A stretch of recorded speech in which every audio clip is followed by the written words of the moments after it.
rescuers in Batangas are retrieving more victims of severe tropical storm Christine. Some of them are victims of the landslide that occurred in the town of Balete. Around 200 families are living in the area where the landslide took place. Balete Mayor Wilson Maralit said they had previously asked the families to evacuate the area. Across the country, the death toll from Christine has already climbed to 116.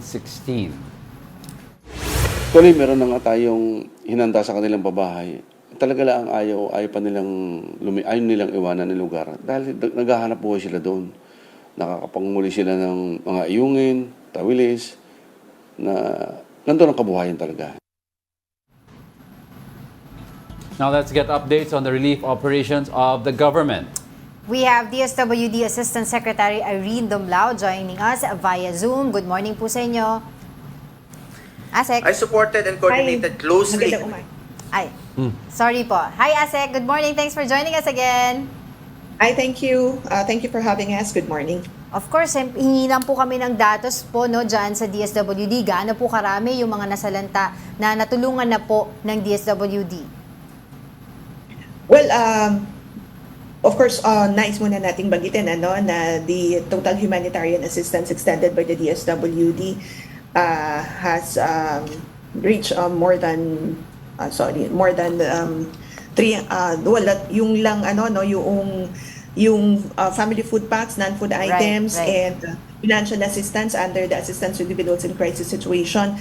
Ang total na po na naipahatid natin ay mahigit 327 million pesos. We have already distributed more than 609,000 family food packs as augmentation support to the local government units. Likewise, we have also extended non-food items, and meron na rin pong mga financial assistance, especially for those families na naapektuhan nga po at meron nga pong mga namatay as a result of the effects of Typhoon Christine. And in addition to that, we have also provided psychosocial support through the psychological first aid, through our social workers who have been capacitated to do that. Lalo na dun sa mga pamilya who are taking temporary shelter inside evacuation centers and who have experienced trauma because of this experience. Asek, how about yung mga families that were nung previous weekend or itong last week na hindi po naabot ng mga relief goods dahil walang access, either baha, sira yung kalye, or yung natabunan daw ng lupa, yung access area. Naabutan na po ba sila ng mga relief goods? That's correct.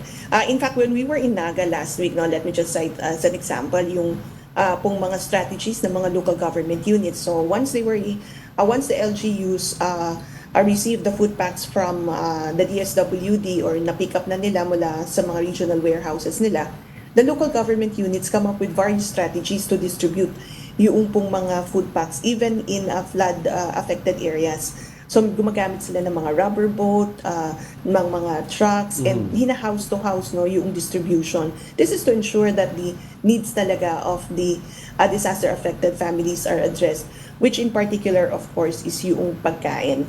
So we are in close coordination with the local government units para ma-address natin yung mga challenges and makapag-deliver talaga ng mga food packs doon sa mga affected, even if there are problems on logistics.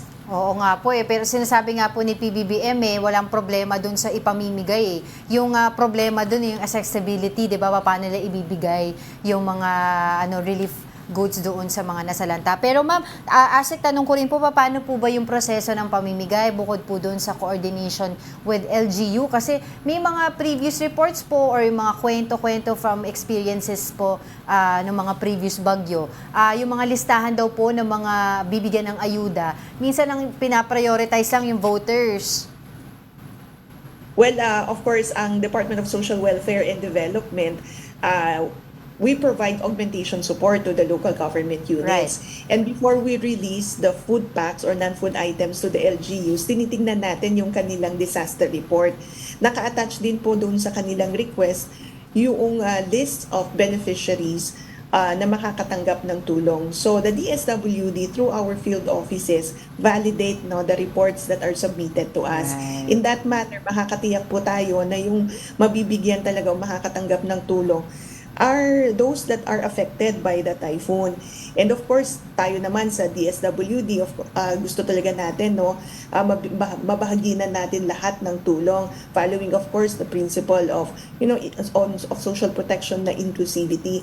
Dapat talaga lahat mabigyan, especially sa mga panahon na ganito na matindi yung pangangailangan din ng mga kababayan natin who have been affected nung mga pagkain at mainom na tubig. So, our field office personnel are on the ground and are monitoring yung mga distribution ng mga family food packs. And again, they are in close coordination with local government units to ensure nga po that every one of those who are affected will be served. Walang maiiwan. On that note, maraming salamat po sa inyong oras. That was DSWD Assistant Secretary Irene Dumlao. Thank you. Thank you.